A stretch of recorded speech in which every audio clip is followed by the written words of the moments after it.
Hi, everybody. Welcome to another episode of Fans from the Stands. I noticed I didn't say what episode we were on. I can't keep count anymore. I want to say 26? 29. Holy cow. Yeah, we're almost at 30. Wow. Well, welcome back, everybody. It's Mickey, obviously, with my co-host, Ivan. Hey, everybody. Well, it's been quite an interesting couple of weeks. It has been. Not only for Blue Jay land, but unfortunately for baseball. We'll get into that in a second. Some really interesting news. But before I forget, and I'm going to show Ivan, he's on our screen here. We have a Blue Jay toque. Ooh. We're going to have a giveaway.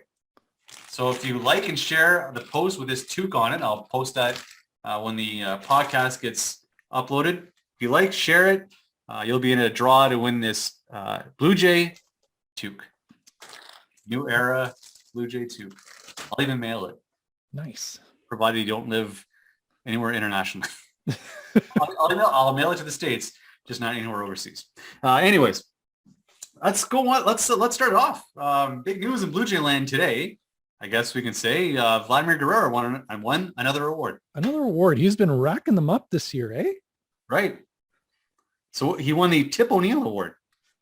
Tip O'Neill Award, which is awarded by the Canadian Baseball Hall of Fame. Right. And awarded to the Canadian-born player that excelled in individual achievement and team contribution while adhering to the highest ideals of the game of baseball. And I could think of nobody better this year to give it to than Vladdy Jr. Right. Although he's probably, I think, how long did he stay in Canada for? Maybe a week? He was born in Montreal. He was born in Montreal. And I guess he spent, the whole time that his dad was playing in Montreal. So or the last couple of years at least. But yeah. And his uncle Wilton. Yeah, so Vladdy Jr. won an award. The Jays are looking at another Canadian-born first baseman, apparently, by the name of Freddie Freeman. They're always attached to all kinds of players, right? Their toes in the water, right? But apparently they're only like one of two or three teams that are asking about him. I don't see Freddie Freeman going anywhere but Atlanta. Same, yeah. But it's kind of interesting because then you wonder what's going to happen with Vlad. Do you put him back at third? Do you play third and first for a bit in DH? Then there's some more news this week that a trade was brought up by the Brewers to trade Jackie Bradley Jr. from the Brewers for Randall Grichuk. Straight up. 1 for 1. And I'm like, why wouldn't you do that? Even though Bradley Jr. was having a horrible year. So did Randall Grichuk. I was going to say, I can't remember a good year by Randall Grichuk, but yeah. So here's why I was kind of bothered by this, because Jackie Bradley Jr. gives you your left-handed bat that you need so badly. He plays primo defense in center, which means he can cover any outfield position. And he's not that bad. See, it doesn't pass the smell test, right? Yeah. There's something else maybe that was involved in that trade that the Jays didn't. Maybe it's like prospect they had to throw in. Because you're right. I think the same thing. There's that left-handed bat. Bradley Jr.'s got a bit better track record, I would say. Yeah, he had a horrible year, but you're right. He's good defensively. He's fast. I think he's a different player than Grichuk. Yeah. I don't see why you wouldn't at least take a flyer on that. And if it doesn't work out, then it doesn't work out. Yeah. You cut your losses. I'm not sure what Jackie Bradley's Jr. or what his contract is like, right? So maybe he's more or about the same. I don't know what it is. I really don't know. But yeah, you're right.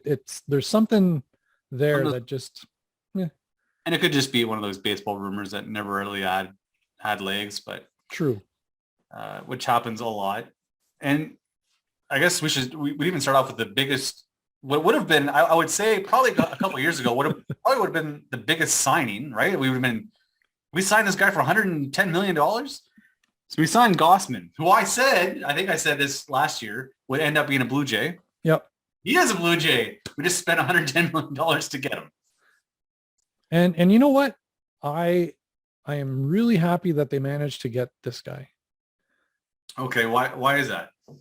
So I know that we needed to get a good starting pitcher. So whether that was re-signing Ray or Gossman, something needed to happen, and couldn't be just one of those flyers that you take on these guys that maybe could have the potential to be a good pitcher.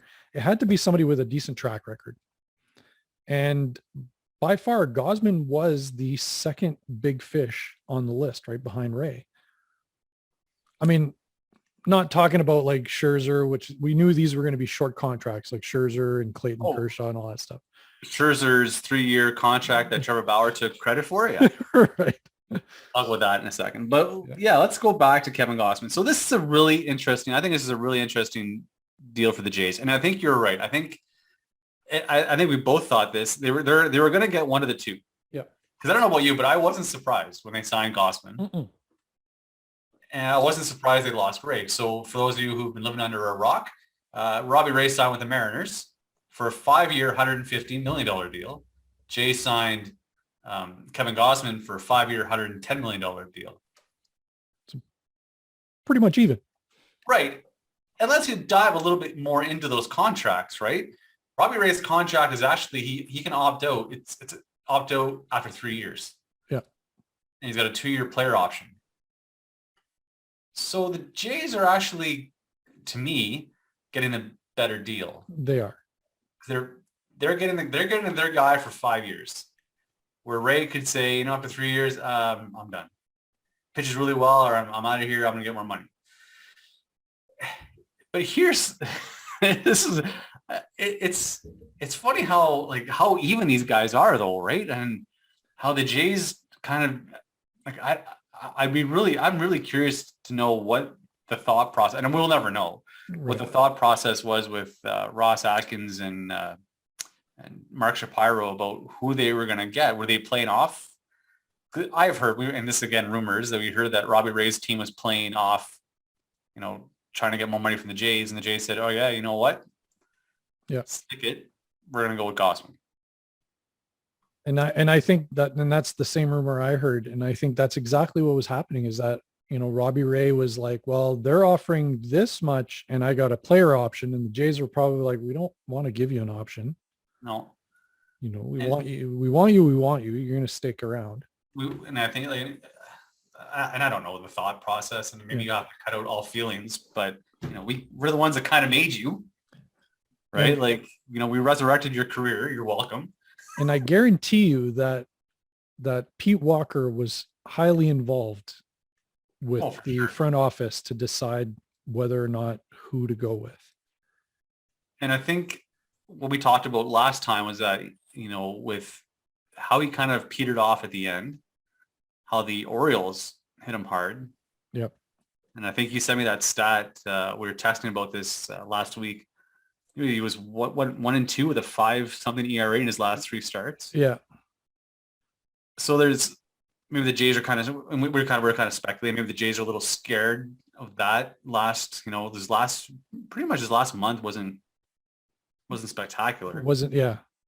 But then you look at Kevin Gossman, who the first half of the season, he had an ERA around 1.7, like crazy good. And then second half of last year, he had an ERA of 4.4, 4.5-ish. So he didn't finish the season that great either. No. So, but that being said, his walk rate wasn't high. It actually went down.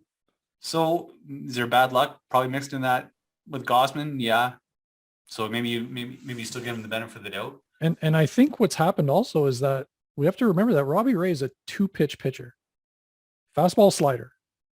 Well, and that's what I'd say Kevin Gossman is, though, but he's a fastball splitter. But he's also got a changeup. Yeah, and that's a good point. I don't know how often he throws it. But you're right. He's got one. He kind of mixes. I think he's trying to throw a couple off-speed pitches in his repertoire. They're so similar. Yeah, they are similar. Lefty, righty, right? Yeah. Same age. I think Gossman's got a better track record. I think he does also. For a couple more years. And I hate to say this, and I thought this right off the hop is I don't think we're going to see the same Robbie Ray again next year. I think this was not necessarily a flash in the pan, but I think that he's going to regress to probably not as far as his, previous records from like 2019 and 2020, but I think he's going to regress to a 4 ERA.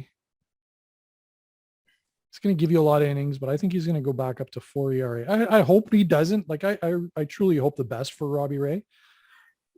Right. I thought about this before the podcast, and I was trying to be objective, right? And it's really hard to now, because I think Robbie Ray is going to kind of probably regret the signing when he's in Seattle. I mean, they've got a young team. I think they overachieved. I think we showed that with their stats this year. They overachieved, so they're not as good as they were. I don't think they'll be as good as they were this year. I really think he'll regret not playing in Toronto. Yeah. But he also won a Cy Young. Yeah. He's the best pitcher in the American League. He was. And I'm just wondering, how is he going to work out his issues if he runs into problems and Pete Walker, the arm whisperer, isn't there?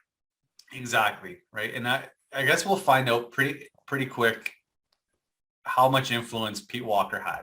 And we can argue right now that he had a huge influence, because when he came from Arizona to Toronto, he had an ERA over 6 to now a Cy Young winner. Yeah. It's like in football, Bill Belichick coaching the Patriots, or was it Bill Belichick or was it Tom Brady? Yeah.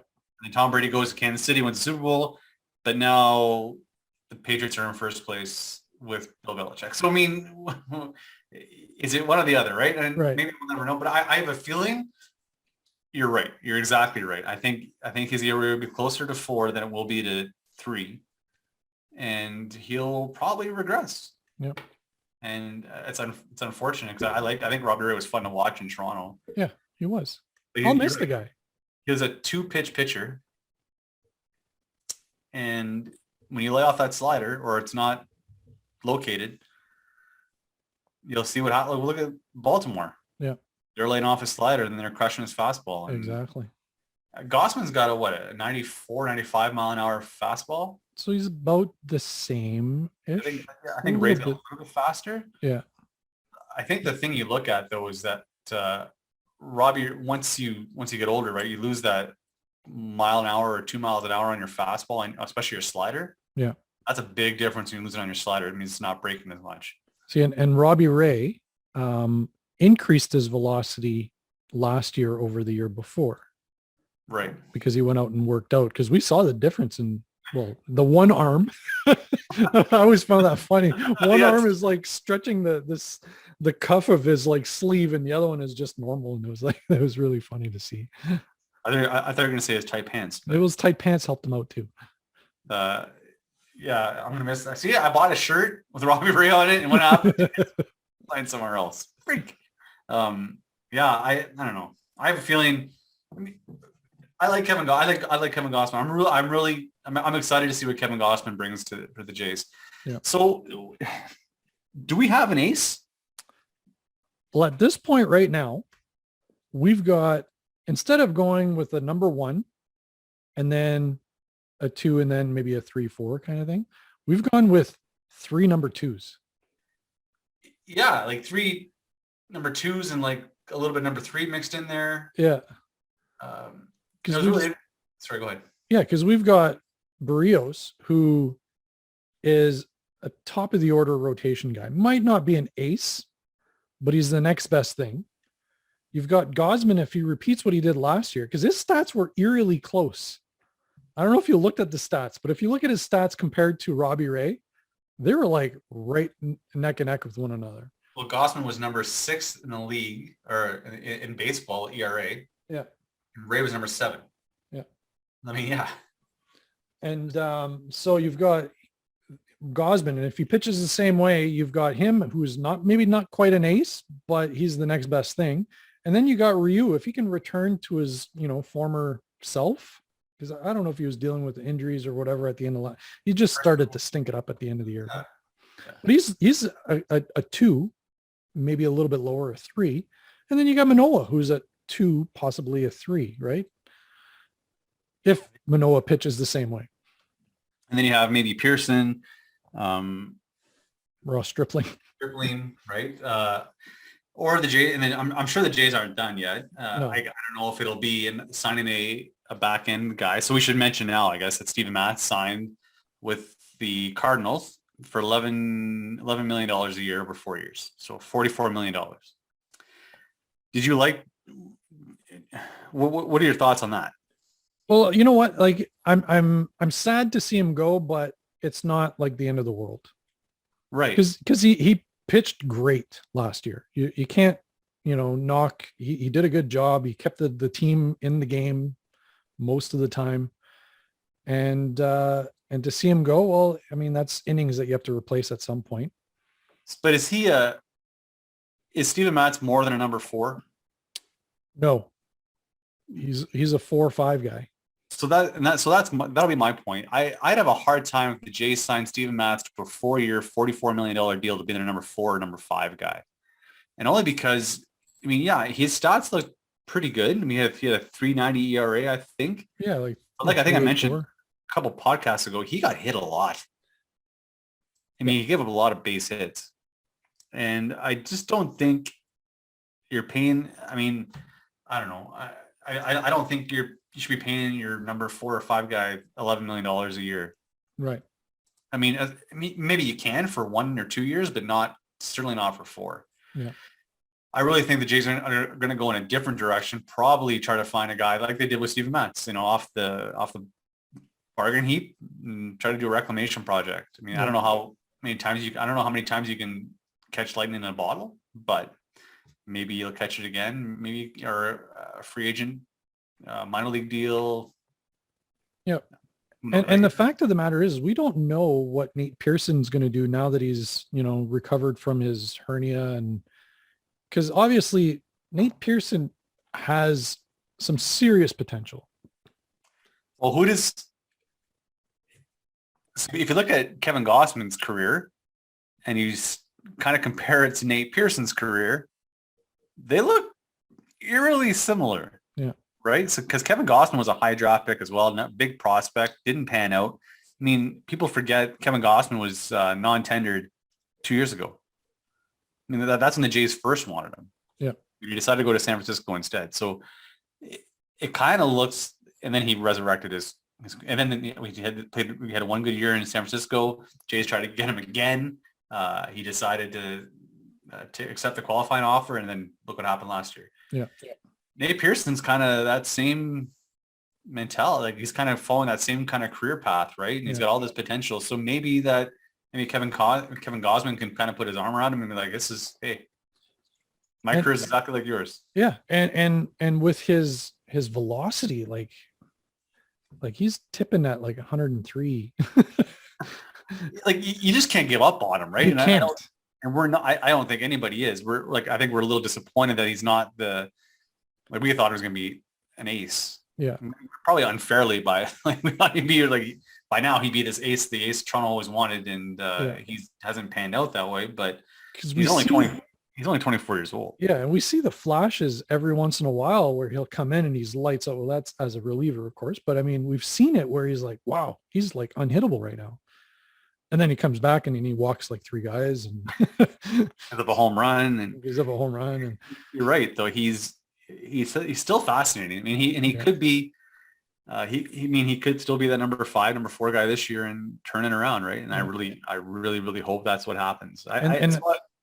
And another thing is that he didn't spend a lot of time in the majors, so he didn't really get much tutorage from Pete Walker because of, being in the minors. Like, he was in AAA for a lot of the season, and injuries, and just kind of, when you mix all that in, he really didn't spend a lot of time with Pete Walker to kind of tweak and to kind of make those adjustments for him. So who knows what'll happen if he starts in the majors next spring. He might end up being our next big thing, right? I think you've hit a really good point, because you're right. He needs more time to work with Pete Walker, and that might be where he starts out in the bullpen. Yep. And so that's a great segue to our latest signing, which was Yimi Garcia, who played in Houston last year. Last year, he was 4-9 with a 4.21 ERA. He signed a 2-year, I believe it was a 2-year, $11 million contract. Yeah. I want to say, which is pretty unusual for the Blue Jays to sign relievers to a 2-year contract for one, and then that much money for two. Yeah. So 5.5 per year. That's Yeah, and if you look at it, like at his numbers from last year, not great. Between that, and that was between Miami and Houston. He had 3.47 ERA in Miami, 5.48 ERA in Houston. Year before that, in Miami was a 0.60 ERA. That was only in 14 games. So I mean, yeah. he's the kind of guy. How old is he? He is 31. So he's that age of pitchers kind of start to figure things out, right? 30 years old, usually that time frame. Yeah. He's a typical Ross Atkins, Mark Shapiro signing, right? Because he's got really good stats. Yeah. Like if you look at spin rate, he's got that like 95th percentile spin rate. And that's the kind of guys. Well, he's like, who was the guy they picked up from Houston? The ball hit him in the face. The outfielder the Jays picked up. Derek Fisher. Derek Fisher. Remember, his stats were incredible. His bat speed, amazing. His launch angle, fantastic. Gets to the majors, a ball hits him in the face. I was going to say he falls on his face, but a ball actually hit him in the face. But it's like, this to me is like their typical, great stats. He's got a great spin rate. I listened to a podcast earlier. They talked about like the fact his really good year, he used his fastball curveball, and then he got away from his curveball, and his ERA kind of skyrocketed. So yeah, if there's anybody that could fix that, it's our man Pete. And you know what? For most of the season, he was one of the closers for Miami last year. Yeah, so you got that high leverage, and he throws in the high 90s. Yeah, mid to high 90s. So he's that guy you can kind of right now. And we all know this can go to hell in a handbasket. But right now you'd have like Julian Merriweather. You'd have Yimi Garcia. I'm talking about the guys that can throw hard. Nate Pearson. Romano. Phelps. Romano. Tim Meza. Like that. Then you throw in Simber. Yeah. Like high 80s, but funky delivery. And then Trevor Richards, to me is just like he's a filler. He's a filler, but that's a like right now, that's not a horrible bullpen. It's better than it was last year. Well, and last year it was their strength. If you're listening to our podcast from last February, March, April, yours truly called this is the best part of our team. So yeah, I mean, right now I like high velocity guys, right? And I like Simber because he's got that funky. It's kind of like they're kind of throwing a little bit of the Tampa Bay Rays. Yeah, they've kind of learned it. Different look, high velocity. And speaking of the Rays, I think I hope they go after Colin McHugh. I think that would be a really nice addition to the bullpen, and then you can kind of pick up some minor league deals, free agent guys, and kind of fill up the rest. But so that was another free agent acquisition the Jays made before the lockout. But we also lost. I mean, we'd be remiss not to mention we lost a couple of guys, a couple starting second basemen, like 7 Jacks. So Marcus Semien, and I'm shocked at this deal. He signs with Texas for $175 million. How many years? Do you remember how many years it was? I'm still looking for it here, but it's like 7. Was it 7? 175 million, something like that. Something like that, yeah. To play second base, because then Texas signed Corey Seager. Yeah. To play short. To play shortstop. So, like, what happened with Texas all of a sudden? So Corey Seager he got a 10-year contract, $325 million. And then the same day they signed Marcus Semien, 7 years, $175 million. So they spent $500 million in an afternoon. And then they signed John Gray. Let's not forget that. Yeah. That's that huge signing. But they've And completely revamped their infield. right for the better, I'd imagine. I mean, Yeah. and to be honest, I'll be completely honest. I don't watch a lot of West Coast games, so I don't know a lot about Corey Seager. Um, I'm been told he's probably one of the best of that shortstop class that came out this year. Yeah. We know Marcus Simeon very well. From all accounts, we were told he wanted to play short. He wanted to be in the West Coast. He ends up on second base in Texas. Yeah. For 175 million. So do you think the Jays could have matched that offer? I don't think they wanted to. Right. I think the term is too long for a 30-year-old. Yeah, like 31. Yeah. Because So that's going to look like an Albert Pujols deal at the end of it. right. And he's not batting again. He's not batting in front of Guerrero. He's going to be kind of counted on to lead that offense, where in Toronto, he could kind of fall back every once, because he had his hot streaks and then he had his like slumps, right? But when he had his slumps, it was not a big deal because he had Vlad and Bichette and Teoscar, and even when he hit 47 home runs, he still wasn't the guy. Yeah. Like George Springer, when he was in the lineup, was, counted on a lot. Vladimir Guerrero, Dante Bichette, Bo Bichette, Teoscar Hernandez, those were the guys, right? Simeon kind of just was able to like do his own thing, and I have a feeling he's going to miss Toronto. I think so too. He's going to miss having the protection in the lineup. Absolutely. I mean, he'll have Seager and Falafel. If he doesn't get traded. Yeah, right. Like, so, and that was out of all the places I thought he would go, Texas wasn't even in the top 20. Nope. I honestly thought he would go to New York before he would go to Texas. Because I know New York is like, they're looking for a shortstop. And it seems like New York isn't even trying right now, right? Like usually they're in for all these, like they've been, and that being said, I wouldn't be surprised if after this lockout, they sign Carlos Correa signs like this like 10-year, $300 million deal. So I guess we should move to our around the horn segment. We're kind of floating in that area anyways. We're kind of floating around the bag, making that phantom tag. So we'll go around the horn. So I guess we should talk about the fact that Major League Baseball has locked out the players. Yeah. And this is because of the agreement was expired on December 1st. Yeah. So the owners have locked out the players, which basically means players can't use any facilities, and teams can't use any player likenesses or even mention their names. Which is really funny because if you go on the Major League Baseball website, all of the headshots have been replaced with just like these little shadow figures.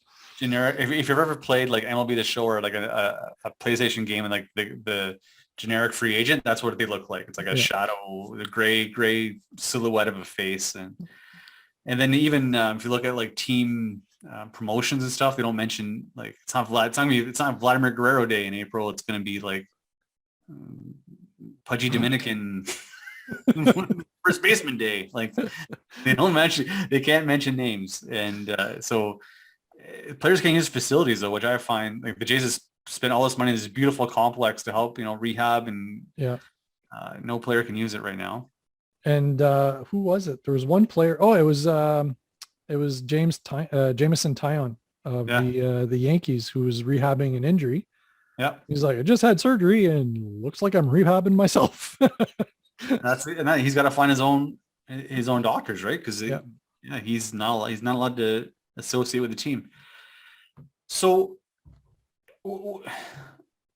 as far as you know about the issues, what side are you kind of leaning towards in this one? I mean, no one wins this, right? Like no, we're all exactly baseball, but who are you kind of leaning toward? I originally, like, that the first thing people always say is like, oh, these players are overpaid. They're overpaid. And I get it. Like, I mean, anytime, like just looking at Corey Seager's contract, 10 years, $325 million. So that's $32.5 million a season that this guy's making. It's an insane amount of money. But with that being said, the owners are making a ton of money. So the players feel like we're the reasons people are spending this money. Why not share it with us a little bit more? And originally, because I've always been like more like towards the owners, but when I started doing a little bit of research, like just an example, let's go back to not even back to when the Jays were in their glory days. Let's go back to prior to the pandemic. The Jays revenue was $265 million. That includes gate and that includes merchandise. And I don't even know about TV contracts, because when it comes to TV contracts, the Blue Jays are very secretive because the broadcaster. Yeah, exactly. Yeah. So 265 million. And we know that the Jays were spending about 165 million. So there's 100 million there. And that, sorry to interrupt you, but you're like, and that's just the revenue I don't want to say they're projecting. That's the revenue that they're just displaying. Yes. That doesn't account for the fact that they own the stadium. Yep. I don't know how much land they own around Rogers Center. Concessions, parking. I'm going to guess concessions is probably part of that revenue, but I mean like parking at the stadium. If they own any real estate around the stadium, right? Vendors at the stadium, like how much they charge for, like there is underlying revenue that they do, that's not part of the I'm using air quotes here, the baseball revenue, right? So go ahead. So that's where I'm sitting and I'm like, you know what? I kind of see the player's point of view here. It's like, if we don't play, you don't make this money. When we do play, you make this money, but you won't share it with us. And I saw a meme just a couple of weeks ago that made me laugh, because baseball players, for the first 6 years of their professional baseball career, where they're playing in the minors, it's like eating ramen for 6 years and then being handed $100 million. It's like, holy moly. I think that's what the players are fighting for now, right? Is that it's not so much what you just saw, right? In the last week, how much the top tier players get paid. It's not those ones you got to worry about. No. They get their money. It's the guys below that, right? It's the relievers mostly. Like relievers don't make jack because they're expendable. Yeah. Usually in that 27 to 30-year-old range, they're still getting paid piddly. They're expendable, right? So they don't get paid anything. And it's the guys who are. It's cheaper to use a younger guy who's still got service time than to sign a mid-tier free agent, right? Yep. So they don't get paid. And what not the Jays, but what the players are wanting is a little bit more parity. So one player posted a picture, and we're talking about like AA, AAA, and some teams treat their minor league players way better than others. Like the Jays, gave them a raise, which was fantastic. And eventually you saw that trickle down across the league. But the Jays kind of started that, saying, you know what, you're right, we're going to pay these guys a little bit better. But one guy took a picture of the clubhouse meal that was being offered. And he's like, this is what they're feeding us today. And it was a slice of bread, a slice of cheese, and a slice of bread. And you're expecting a guy to be a high performance player. Right?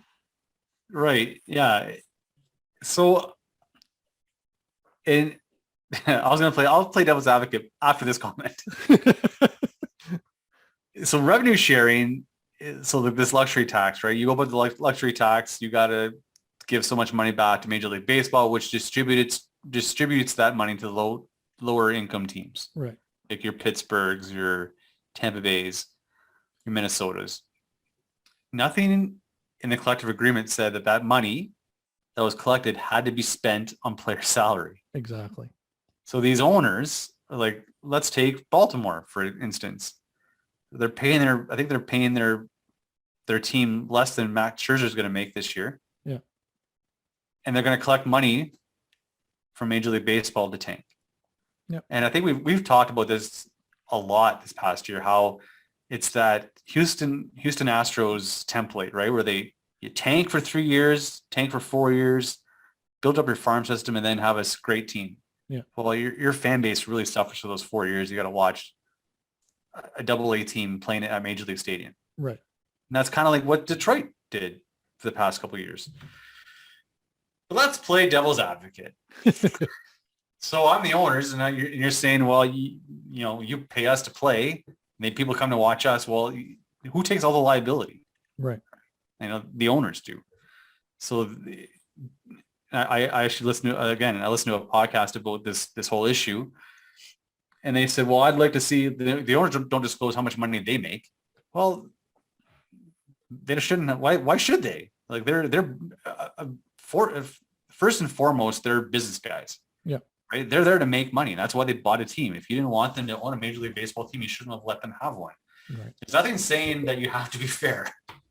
Right. It's unfortunate, but the players want to start their own league, and then great. But I'm just saying this to be devil's advocate. I think it's total horse crap. I really, you're right. Fans pay to watch the players play, not the owners to sit in the box. And if the owners don't want the team, someone else will come in and buy it and pay a fair price. Exactly. And what I've seen happen is, like, I'm not saying that it's okay for a guy to make 32, like what Scherzer making, he's going to make like 40 some $million this year. Like 42 million. Yeah. Yeah. Like that is insanity. But what ends up happening is that these teams that spend more then have to charge more to go and see the game. Like, go to see a Jays game. If you want a decent seat that's not in the nosebleed section, you're paying close to $100 for a ticket. Yeah. You want to take your family, you're spending $500 just to sit in the stadium. And then you got to pay $20 for a beer. Well, it's true. And $25 to park. Yeah. And all of this is because, well, now we're paying these players more, so we got to charge more.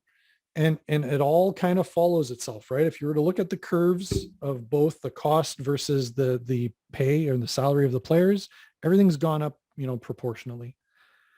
And I find it really, the owners, they're not obviously they're not stupid, right? They don't market themselves. So they came out with this, but we've offered to put, 14 new teams in the playoffs, which obviously fans want. Yeah.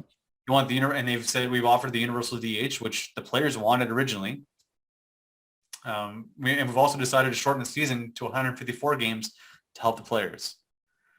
But nowhere in their proposal do they say, and plus we're going to give X amount of revenue to the players because we've added 14 new teams to the playoffs, which are going to generate way more money. Yeah. Those I would hazard a guess those 8 games they're taking off the schedule will pale in comparison to the amount of revenue they're going to make in the playoffs. Yeah. Just on TV deals alone. Yeah. I mean, I think Major League Baseball has, in the past 10 years, has gone over $1 billion in revenue. Yeah. And it's not being shared, right? And it promotes, the system right now doesn't work. It doesn't. It promotes tanking. So they want to do a lottery, which is I'm applauding. 100%. 100%. That's, and the service time has to be adjusted. I don't think the owners have a real issue with that. No, they just got a weird solution. They just want to make it, free agency happens for anybody at 29 and a half. And it's like, wow, that's so if you start like Juan Soto and Vlad start at 20 years old, Bryce Harper started at 19. Remember they when he came to play in Toronto, like, hey, you can actually drink beer here. 19 years old. That means he's got to play for this team for 10 years before he reaches free agency. That's absurd. Like, I find it long when I'm playing MLB The Show. Right. And I got to play with the same team for 6 years until I can decide where I want to go. And I'm serious. Yeah. I'm 100% serious. I play this mode called Road to the Show. You pick your player and you used to not be able to, now you can, but you used to not be able to pick which team you get drafted to. You get drafted to a team, you play the minors, then you get promoted to the majors. And this has happened to me in older games where I've played for 3 years. I'm like, oh my God, this team's terrible. Can I get traded? Yeah. And then you're asking your agent, please have them trade me. And they're like, no, we can't. You're still under your service time. They won't listen to us. And they don't. Yeah. You got to wait 6 years. You got to play on a crap team for 6 years. This is only a fake player. I'm losing my mind. I just want to just trade me. Yeah. And so, yeah, service time has to be adjusted. I mean, I think it's almost slavery. It is. I'm sorry I use that word. I mean, it's obviously But it's not. that's the term the players used, is Okay. that we're a slave to the team that we've been drafted for this amount of time. Right. And you're right. It's not an appropriate term, but it is an accurate description of what's happening to these poor guys. Yeah, because you're right, and they're stuck with this team for at least 6 years. And then and I apologize for my naivety about how many years they get until arbitration and levels 1, 2, and 3. I don't know all the nuances, but they don't get they'll get a raise at their first arbitration hearing. Like Right. Vladimir Guerrero gets his arbitration hearing this year, right? So he'll get a bump, a big bump. It'd be like $6 million. Yeah. But he's not. He should be really after this season. Vladimir Guerrero should be making more than Kevin Gossman. Right. So one of the things that MLB offered to do was to adjust the arbitration calculation with Fangraphs WAR. So the wins above replacement. So essentially, the better you perform, the better your pay is, which makes sense. But if you're using a company to calculate that, and that WAR figure is pretty subjective, because if you look at Fangraphs WAR versus Baseball References WAR, there's differences there. Exactly. So at any point, MLB can step in and say, hey, do you mind lowering the calculation a little bit so that, you know what I mean? Or weight. Can you put more weight on walks? Right. Compared to base hits, and that'll skew, not that baseball's ever been that shady before. No, never. Using two different kinds of balls during the year. Or wait. Not punishing people for blatantly cheating. Or wait, they just did that this year. They used two different balls this year. Yes, they did. First half of the year, and then second half of the year, one had more bounce to it. And you know what? We won't tell the people that are using this ball. We won't tell them. Freaking Major League Baseball. And we're not going to track which ball goes in when. So we have no idea how to do the statistics and to figure out which ball performed better than others. Why would you even? Anyways. Yeah, so I mean, it's really hard to play devil's advocate for the owners, because in this case, I mean, the last, I guess, lockout was when 94, and then we lost that season. I was definitely way more towards the owner side than the player side. Yeah. And it's probably going to happen again, because, and it's really unfair to the players. There's roughly 1,200, 1,400 Major League Baseball players. Yeah. So they have a job that over 50 million people want. If I could trade right now, if I had a chance right now to be a Major League Baseball player, I would. Would I take half the money Corey Seager's making to play shortstop? Yeah, I'll probably hit about 300 points less. But, I mean, if all things were equal, right, and I had a chance to play Major League Baseball, of course I would take less money. Pay me whatever you want. So that's a disadvantage the players have, because everybody thinks it's like being a cop. Everybody thinks they can be a cop until you got to do it. Well, everybody thinks they can be a baseball player until they have to face a 95-mile-an-hour fastball from Robbie Ray. I mean, they're going to lose this. They're going to lose the PR fight. And this is where, you look at hockey and you have to applaud the way the NHL handle. Am I frustrated that there's a salary cap? Heck yes, because my favorite team is the richest team in the league, and they can't spend. See this on the screen. He just held up his Toronto Maple Leaf #1 team in the league shirt. Yeah, and they have the Leafs are making money hand over fist. And they charge ridiculous prices for seats and tickets and stuff like that. The reason why? Because they can. Because people are just flocking to see the Leafs play. Well, they're the New York Yankees of hockey. Exactly. Right. But they can't spend the money. So what do they do to spend their money? Build amazing facilities, make sure that their minor league players are well taken care of, and essentially do things that other teams can't, pay their coach. Well, not this one, but like Babcock. Everybody's like, oh my God, I can't believe they spent like $5 million on a coach. I'm like, why not? They got the money. Well, right. And but you're making an excellent point. And so the NHL and to the NFL's credit, same thing, right? They were able to have parity within the league because of salary cap.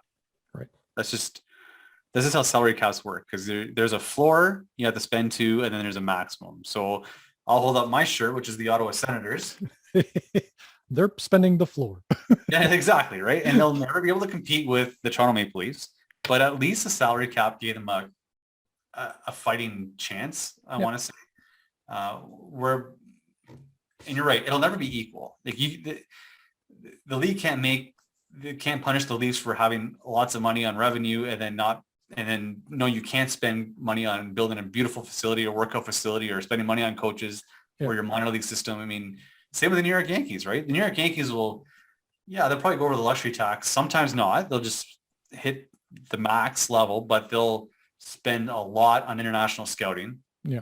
They'll spend a lot on facilities, a lot on training, a lot on coaches, right? So they still spend a lot more money that you just don't see calculated on the field or anything, like exactly. Yeah.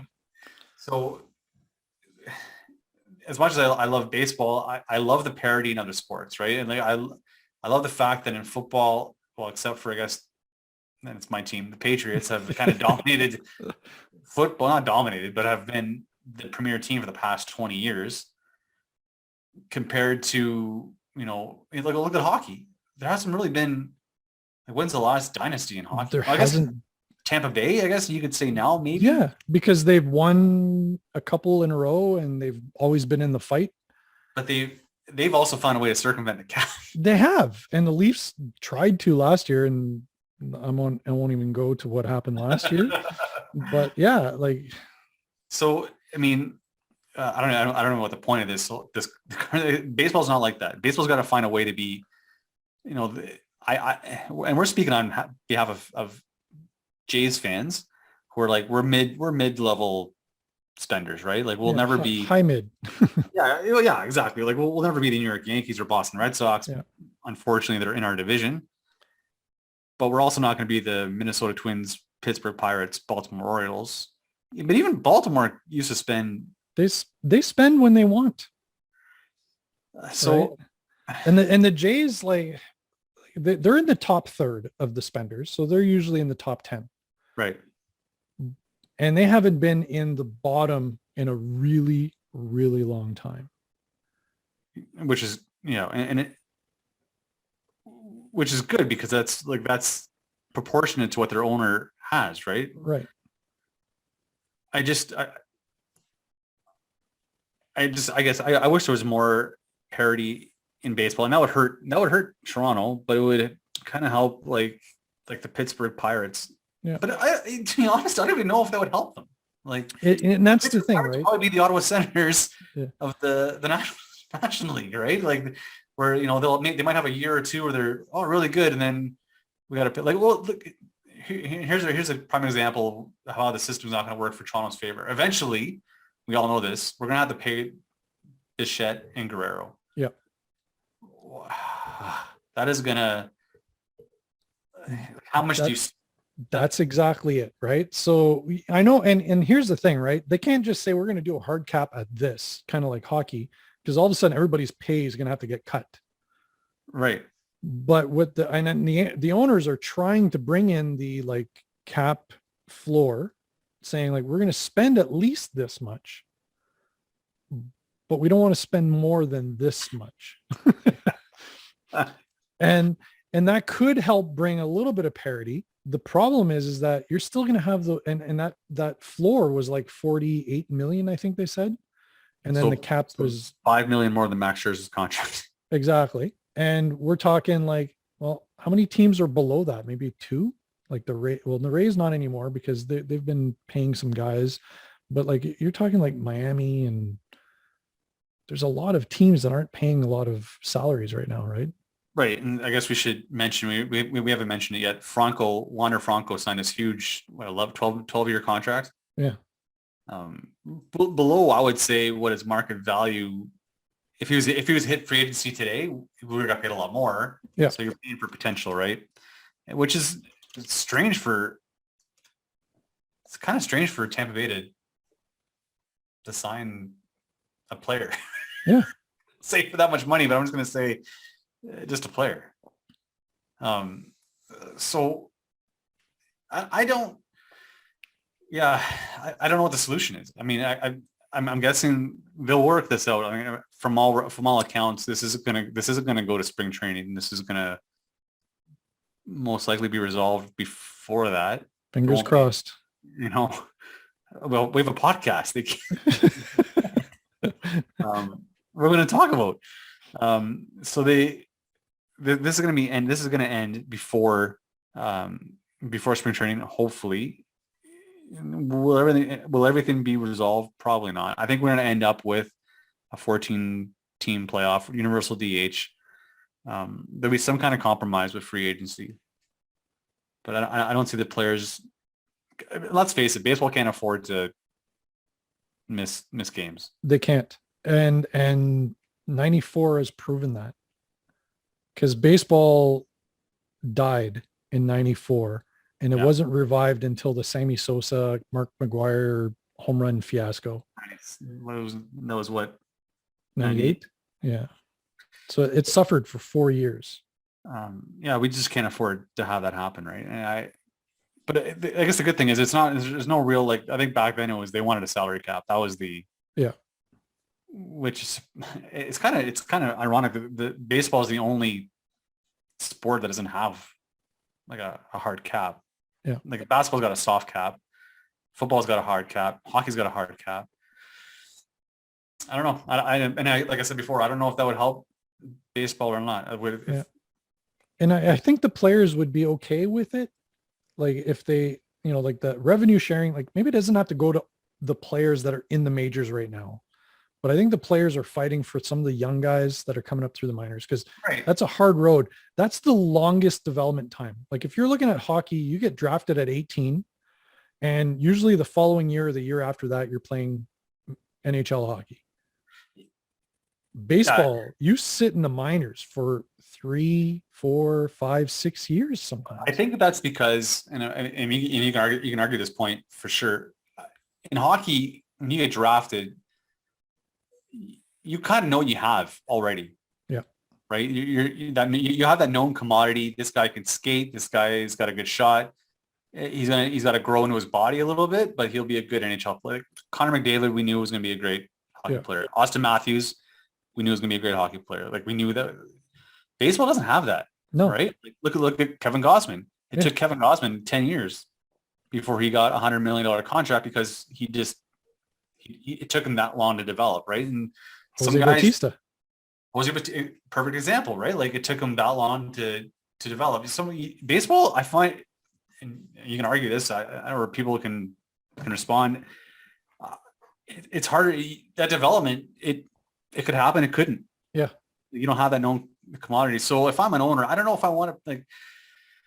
So I'm not saying paying the players, but at least give them better accommodations. Oh, 100%. Better, like even like increasing, because like a lot of these players were saying, like between the training, the games, practices, I'm getting paid less than minimum wage. Right. And you know what? Maybe this comment's a pipe dream, but maybe if you're giving those players better accommodations, better facilities, better meals than a ham sandwich with cheese on it, maybe you'll get better production and better development out of your players. Exactly. I mean, those guys that were kind of on the fringe that were would probably not make it without proper, because I'm sure there are guys who, I read Dirk Hayhurst, the former pitcher of the Blue Jays, and he played for the Rays, commentator for the Jays, and he's got some really good books if you get a chance to read them. He talks about his minor league experience a lot, and it's like, it's what you hear, right? 4 guys sharing an apartment, scraping together money to eat. I'm sure some of the guys would just say, you know what, and he did this in his career. He said, "That's it, I'm done. Yeah. I can't do this anymore. I got to find a job. I want to get married. Baseball's not cutting it right now." Yeah. But if you're guaranteed, you know what, I'm going to have food on my table. I don't have to worry about accommodations. I don't have to worry about, living on an air mattress in the corner with four other guys. I'll have a place to sleep, place to eat. I can concentrate on baseball for a bit and then see where life takes you. Yeah. Right? And maybe baseball, Major League is looking at that. And that's why they shrunk the minor league system. Right. To make it a little bit more sustainable for them. Because I mean, when you have, some teams had like 6 minor league teams underneath their, affiliated with them. That's ridiculous. And they should, I think the Jays said they're going to have, or no, Major League Baseball said they're going to have accommodations for all their minor league players, which is, about time. And I think they said, so the crux of the position is the top players get paid, right? I think but that's only like 12% of the players. Well, league minimum. Or 20. So just now 24 players were signed, right, to big contracts. There's still 1,200 players in baseball. We're getting paid diddly. Yep. So there has to be more money's got to be spread around, I think. And I think that's a major issue. And I'm sure they'll come to some kind of agreement. It'll never be perfect. Yeah. Because anybody who's in their first, second, third year of baseball are making league minimum, which is $550,000 a year. The fact you got to wait, 6 years to get control of your life. Yeah. And to, makes decent money. I mean, it's not. Like could you imagine that was is still a lot of money, but I mean, but if you're the best, if you're like, you're Ivan, you work where you work and you're the best at your job. Well,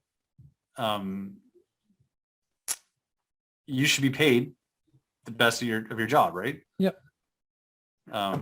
You shouldn't have to wait 6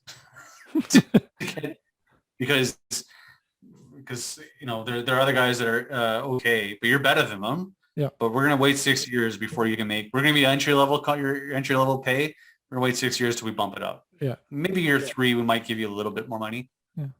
But not like the best of your profession. Yeah. Because you got like Vlad, right? MVP candidate making about $600,000 a year. And it's great for us. Yeah. I mean, it's great for for fans and the Blue Jay, because that means, and this is how the owners have exploited this, because it's cheaper to, I'm gonna call up my guys. I'm gonna call up Bo Bichette. I'm gonna call up Vladimir Guerrero. They may not produce as well as for the first year or so as a guy who's like 29, 30, but he's gonna cost me a lot less. So and then you got those teams that like manipulate, right? That time manipulation is a big issue for them, because the Jays would have done it with Vlad if he hadn't been injured. Like his injury basically prevented the Jays from looking terrible. So their service time wouldn't start. They get an extra year if he doesn't get called up until, what was it? Third week of April, mid-April. And because it happened to Chris Bryant, it happened to Evan Longoria. Yeah. I mean, Tatis is kind of like the anomaly of all this stuff. Like, you got a huge contract, like 2 years in the league, didn't have that service time issue, but really Guerrero, you're right. Guerrero, what happened to Guerrero? Any young prospect, they're not going to call. Why? And to be fair to the owners, like, why would you? Yeah, exactly. It's like, well, I'm not ready to compete yet, so I'll just leave him toil in the minors so I can get an extra year of service time from the guy. Of free money, right? Like, so there's going to be. Hopefully it's not too long. Yeah. I mean, we got it's going to be a long winter, because what kind of drives me in the winter is these little deals that happen. Right. And can they even make deals? They can't. I mean, can they even talk about it? Like, if I'm the GM of the Angels and you're the GM of the Jays, can I call you and say, hey, anything on Gurriel? Like, can mention players? But I think they just completely shut that down. So because they're not even having the winter meetings. So there's going to be when this is eventually resolved, like, what if it's resolved in like February when pitchers and catchers are supposed to report? It's going to be a flurry. It's every day. We're going to have to 2 podcasts a week to keep up. Like, the worst analogy would be like some guy's pent up for hasn't had sex in like 10 years. All of a sudden, boom, like, just hormones are flying because like you got to go. I mean, there's like, you got to fill your roster. You got to like, wow, it's like if you're Atkins, you must be on the phone like 24 hours a day. Yeah. Like it's got to be, it's incredible. I would imagine that's what's gonna happen. Yeah, it's gonna be a madhouse. Like I can like if this goes until like late January, early February, we're gonna have to do like 2 or 3 podcasts a week just to keep up with all the moves. Really, I think, you know what? We should get our reporter credentials and go down to the winter meetings. Yeah, that'd be fun. Could you imagine? Hey, we're here with Ross Atkins. Go to Arizona. Yeah, sure with the payroll, but that's cool. We'll make a lot of profit off our advertisers. Yeah. Anybody? Anybody? Yeah. Sponsors? No. Yeah. Okay. On that note, I guess we'll call it a show. Yeah, sounds good. So I don't know when we're having the next one because not much news. It's pretty darn slow. Yeah. We'll start talking about our Stratomatic League. Yeah. You guys are in for a treat. Okay, so for myself, Mickey, and for my buddy Ivan. Good night, everybody. If we don't talk to you before Christmas, Merry Christmas. I have a feeling we'll do a Christmas show. Yeah, that'd be fun. We'll do a Christmas show and we'll think of something. Christmas wish list. Don't forget, I'm going to post this Blue Jay toque giveaway. So like, share the Facebook post, and maybe you can win a new era. Nice Toronto Blue Jay toque. Have a nice week, everybody. Yeah, boys and girls.